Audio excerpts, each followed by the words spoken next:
Welcome into this week's edition of the FCS Football Show. I am in Major Matt on SportsMemo.com. Joining me, as he always does, from WagerTalk.com is Rob Veno. Rob, how's it going? It's good today, Matt. Busy. I know on your end, busy as well. We're getting bombarded by college hoop at this time of year, but going to make some time here for the FCS weekend.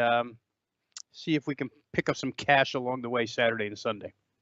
Yes, certainly. You can find Rob's picks on WagerTalk.com. I am on SportsMemo.com. The format for the show, as always, is we talk about what we learned last week. We pick apart 3 games and then do some last looks, maybe at a game that we haven't talked about that intrigues us. We also got a Twitter question, so we'll get into that as well. But Rob, start things off. What did you learn last week from FCS football? Well, I think we learned that this championship is wide open, Matt.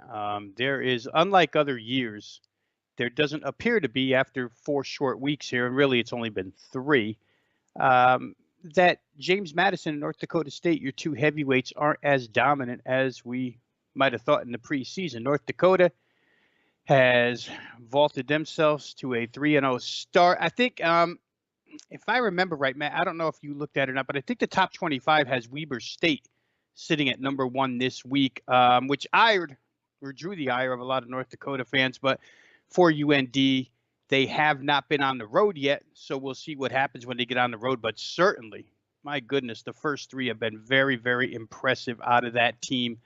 You can't argue what they've done on the field.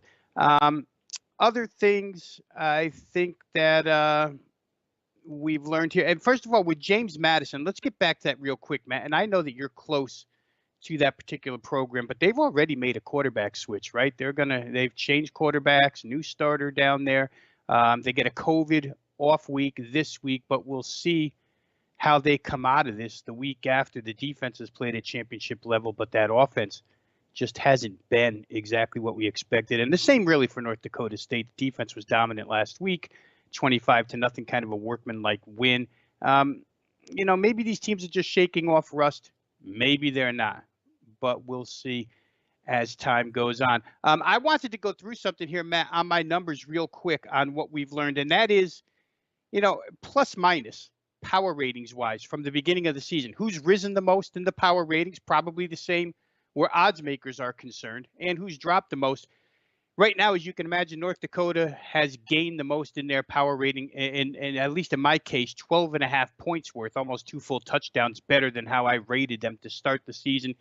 Second, Dixie State, who almost got a win against New Mexico State last week, but fell a little bit short. Jackson State and Deion Sanders, I think there's something to mention there. Maybe they are the class of the SWAC. They come from behind and beat Grambling State. In fact, they fell behind again in the 4th quarter and came back with a touchdown to win that game. So Deion's team off to a good start. Incarnate Word, the 4th highest power rating improvement so far this season. And Davidson, who I think as we last saw was playing Elon. The Pioneer League, by the way, makes their debut this week. So just a few things I wanted to rattle off there of what we learned, but mostly that this championship could be up for grabs this year, not as clear cut as it has been in recent memory. Yeah, and I'll certainly add that the CAA South is where we talked a lot about with regards to James Madison, and we'll get into Richmond as they're one of our 3 games. But the CAA North was as expected in this week already. You saw Albany with that big win on Friday night against New Hampshire. You saw Villanova hold off a very good Stony Brook team, and Delaware looked to be the class of the North in their game against Maine. And certainly these teams keep playing each other, but the CAA North is accounting themselves well so far. Rob, what do you think about that side of the CAA? Yeah, and I didn't realize until I looked it up prior to last week, Matt, that they were divided into uneven divisions for this COVID season. But I think the biggest surprise there was the 37-0 loss by Maine. Not that Delaware is not a great defense, but I don't think any of us expected a 5-touchdown loss by Maine. I wonder where that puts them in that division as far as status is concerned for this season. Delaware's defense was absolutely dominant in that game. So either it speaks really high of Delaware, really low of Maine, or somewhere right in the middle, yet to be seen, because as you mentioned, these teams are going to battle it out amongst each other but there's certainly some quality football there. And, for teams like on the other side, Richmond and William and Mary that are trying to, begin their quest back up the CAA ladder, so to speak. I wonder how they'll fare against JMU with the way JMU looks so far this year. So that's our thoughts from what we saw last week and what we've seen so far in this season. Now it's time for us to go over 3 big games of the week, and we'll start out game number 1. It's a conference we're going to pretty much talk about every week. Sam Houston State is hosting Nicholls State. It's a 1 o'clock kickoff on Saturday. Spreads around 2.5. There is a 3 at William Hill, also a couple of 3s in Vegas. Total is at 62.5. It's ironic because I was doing my notes yesterday, wrote down 60.5, so the total's already gone up a couple of points, and for good reason. You look at Nicholls State, they're 3-0 so far. Of course, you don't really count the first one, the 87-3 win over Lincoln. That's a sub-Division I team.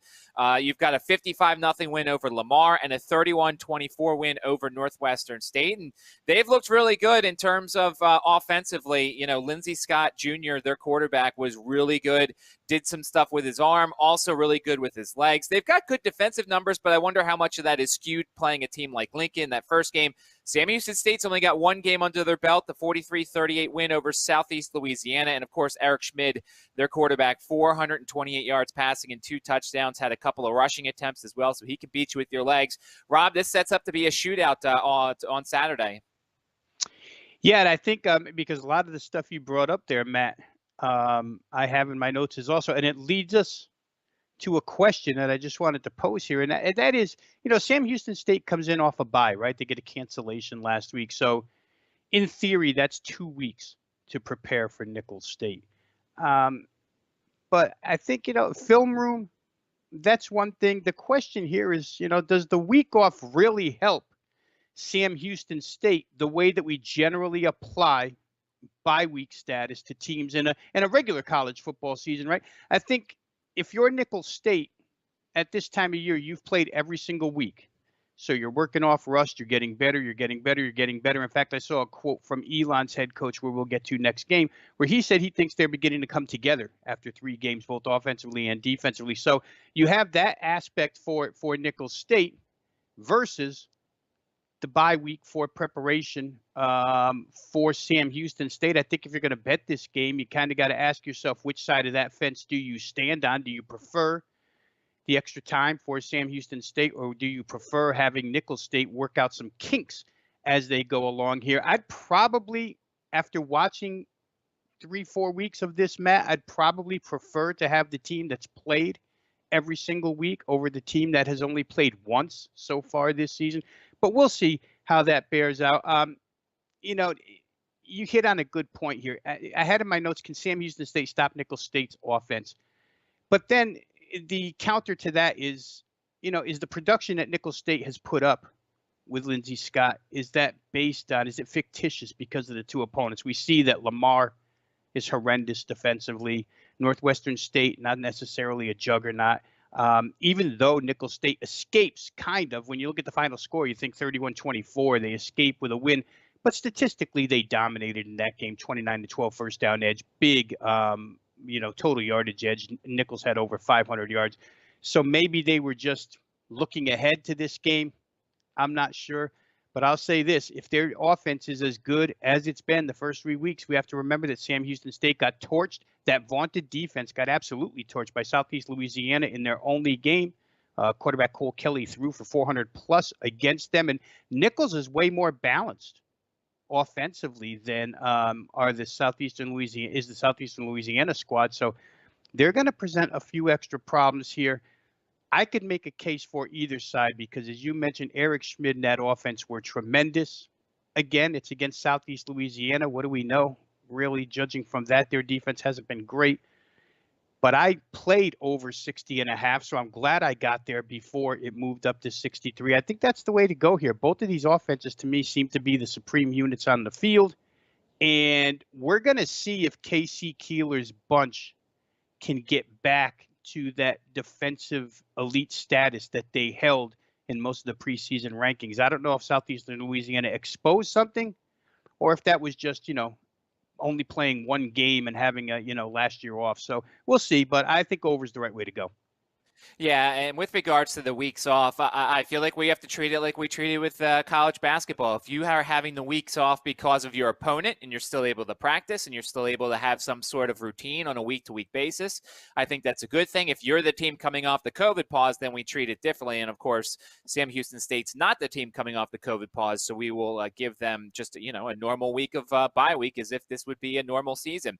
All right, game 2 here in the CAA. The Richmond Spiders, they are on the road at Elon. And if you take a look at the line, it's a 1 o'clock kickoff for this game. Richmond about a 3-point favorite. It was opened at 1.5, total around 45.5. And I'll just give you my thoughts here real quick, Rob. I mean, I was really impressed with Richmond in terms of in the past, the run game has been kind of like secondary. It was Joe Mancuso running the ball, and then they would every once in a while just try and run it into the line, get a couple of yards here and there. But they actually committed to it and found some success. And plus, Joe Mancuso's numbers, 15 to 27, 141 yards passing, would have been a whole lot better. Richmond had a bunch of drops. They always have really good wide receivers. They bring in these transfers from the FBS level and things like that. And a fun stat for you, the touchdown that John Fitzgerald had was the first by a tight end in this offense since 2018. So that's a nice little piece to add there. And Richmond's defense is really good. And they didn't even play with Colby Ritten, who's one of their best guys up front. So I was really impressed with Richmond. And, of course, Elon has had an up-and-down season. They get the win over Davidson by 3. They lose by 22 at Gardner-Webb. And then they nearly knock off James Madison. The Duke's getting a couple of late scores there. There's some good numbers here from the Phoenix, but also we talk about consistency. They feel like they're on their 15th quarterback already this season, and it's only week 4, Rob. Yeah, no, that's true, Matt. I mean, coming into last week, we saw that JMU line go up, up, up when it was announced that they were down to their third-team quarterback. You lose Davis Cheek right off the bat, then you lose Bauman the week before, and now you're sitting with a freshman in J.R. Martin going up against that James Madison defense. And lo and behold, at halftime, Elon controls everything in that game. But the second half, before we get too carried away with J.R. Martin and the Elon offense, the second half, it seems like James Madison went to the locker room and decided, listen, they're not going to gain another yard in this contest, because the final 6 drives, the second half drives for Elon look like this: 18 yards, 24 yards, -1, -8, 1, and 3.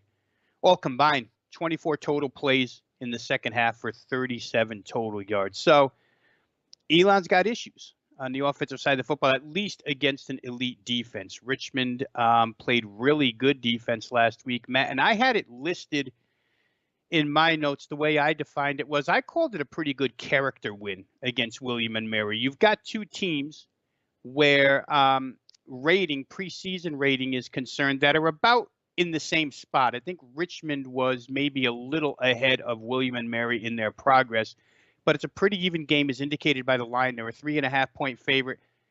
But here's what I liked about them. William and Mary takes the lead in that ball game in the fourth quarter on a touchdown drive. And on the very next possession, Richmond goes 14 plays and 77 yards to take the lead back. And then when William and Mary got the ball back, it was a 3-and-out. Richmond got it back and ground out the rest of the clock. I think it was 4 minutes and 30 seconds that they churned off the clock and won that football game. So to me, pretty high character win for that team in a game that was competitively matched. Their run defense, their third down defense, you check the numbers, those were both really good. Mancuso, as you talked about earlier, he was okay. 15 of 27 for $141, did some damage with his legs, 11 rushes, 63 yards. So I think that quarterback-wise in this game, Richmond certainly ahead of the curve where Elon's counterpart is concerned, J.R. Martin. But Elon's been through the rigors a little bit this season that Richmond hasn't. So it's an interesting game, but we saw this game move from pick all the way to -3 Richmond. So now the question is, can Richmond lay 3 or win by more than a 3-point margin? I'm not so sure. I would say this. To me, both defenses are the best units on the field. I looked at 45.5. I'm going to ride with under. I think it'll be a game much like the game played last week between Richmond and William and Mary, where it's ground-oriented because both of these teams generally like to run first, and especially with a freshman quarterback, Elon likes to run first. I did mention the quotes from the Elon head coach, who said he thinks his team is coming together at this point in time. I still think it's a low-scoring game, Matt, so I'm going to go ahead and play under 45.5.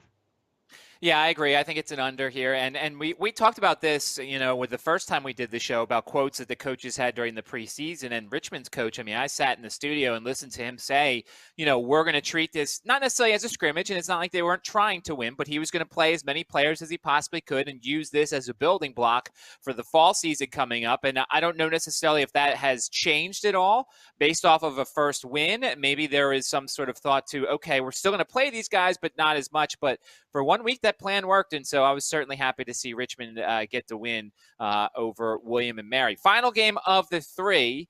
UC Davis is at Weber State. This is a 3 o'clock kickoff. Weber State is a 10.5-point favorite. There are several 11s out there, by the way. Don't forget to use the WagerTalk.com live odds page. Fantastic no matter what sport you use, and it's got great information, in-game odds, second half odds, money lines, all this good stuff, team totals. So certainly check out our live odds page on WagerTalk.com. But as I said, Weber State about a 10.5-point favorite, 52.5 the total for this game. Weber won this game 36-20 last year at UC Davis. And some quick notes on this one. UC Davis, only one game they played last week. They won at Idaho 27-17. Hunter Rodriguez, their quarterback, made his first career start, had 3 touchdown passes, and Weber State beat Idaho State 49-21, over 600 yards of offense. They had game 2 postponed, much like the team we talked about earlier. Defense showed up, 3 turnovers, 6 sacks in that victory, but Weber State looks the part there, Rob.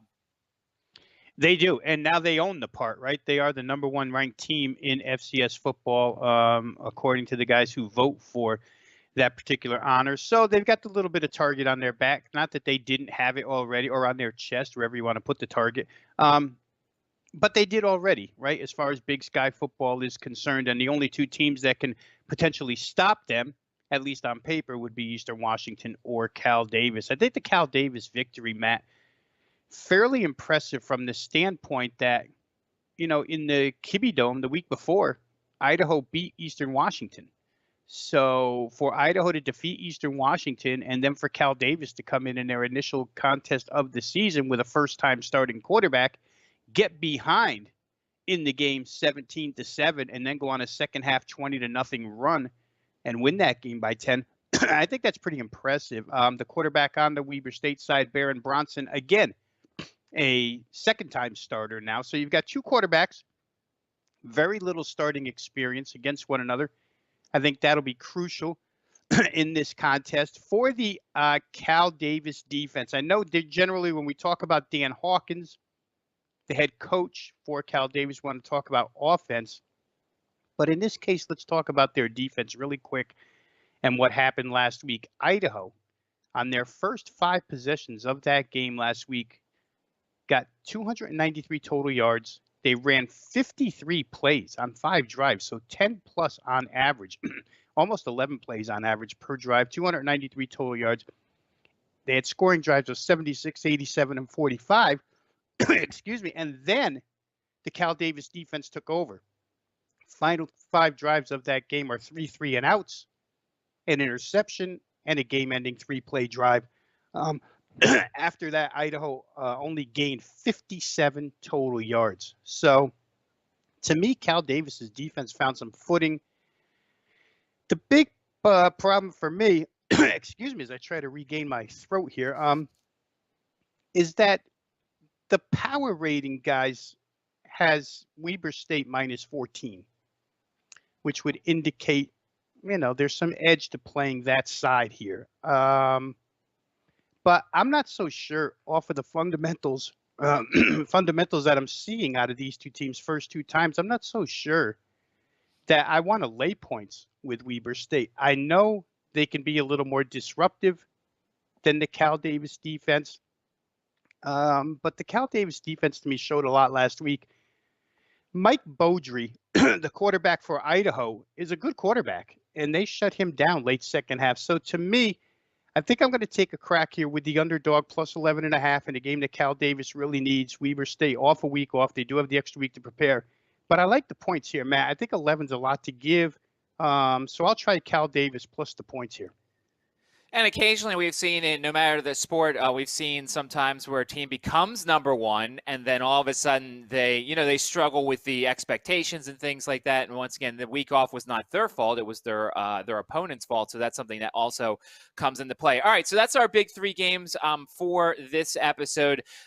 We did get a tweet here, and Rob, I'll take one of the games. I looked up and did some work on the CAA games. We got a tweet from Aaron Sullivan who wanted us to go over a couple games. And one of them, and I'll use this as part of my last look segment, is Rhode Island and Villanova. And so I looked it up. Villanova, 15.5-point favorite over Rhode Island. The total 52.5 in this game. And Rhode Island, one of those teams, unfortunately, that has not played a game yet this year. Their first game was postponed against Bryant.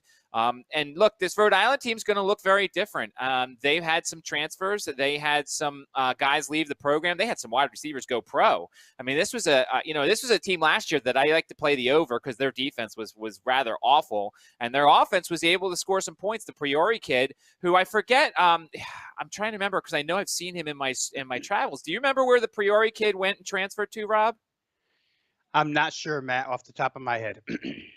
I will look this up as we do this, but Vito Priori was their quarterback, and now he's with Austin Peay. That's where I saw him. But he was the quarterback at Rhode Island. So, look, this Rhode Island team's got some talent, but there's a lot of transfers. Maryland quarterback Kasim Hill is going to be their starter. Their backup is Liberty transfer Brandon Robinson. They've got transfers from UMass, Rutgers, UConn, and BC. They got a bunch of Rutgers kids in their secondary and in their front line, defensive line.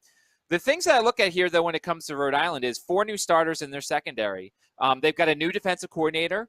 They're going to a switch to a 3-4. All these are buzzwords that when we talked about during the FBS season, these were all problems that we had considering the weirdness of this offseason. So I have a lot of concerns when it comes to Rhode Island in terms of their defense. Plus, UMass transfers, Rutgers. I guess in the FCS level, that's pretty good. If this was, an FBS team, I'd be more concerned. On the Villanova side, they win that game 16-13 over Stony Brook last week. It was, a typical game between two Titanic teams that figured to be in the mix for the playoffs.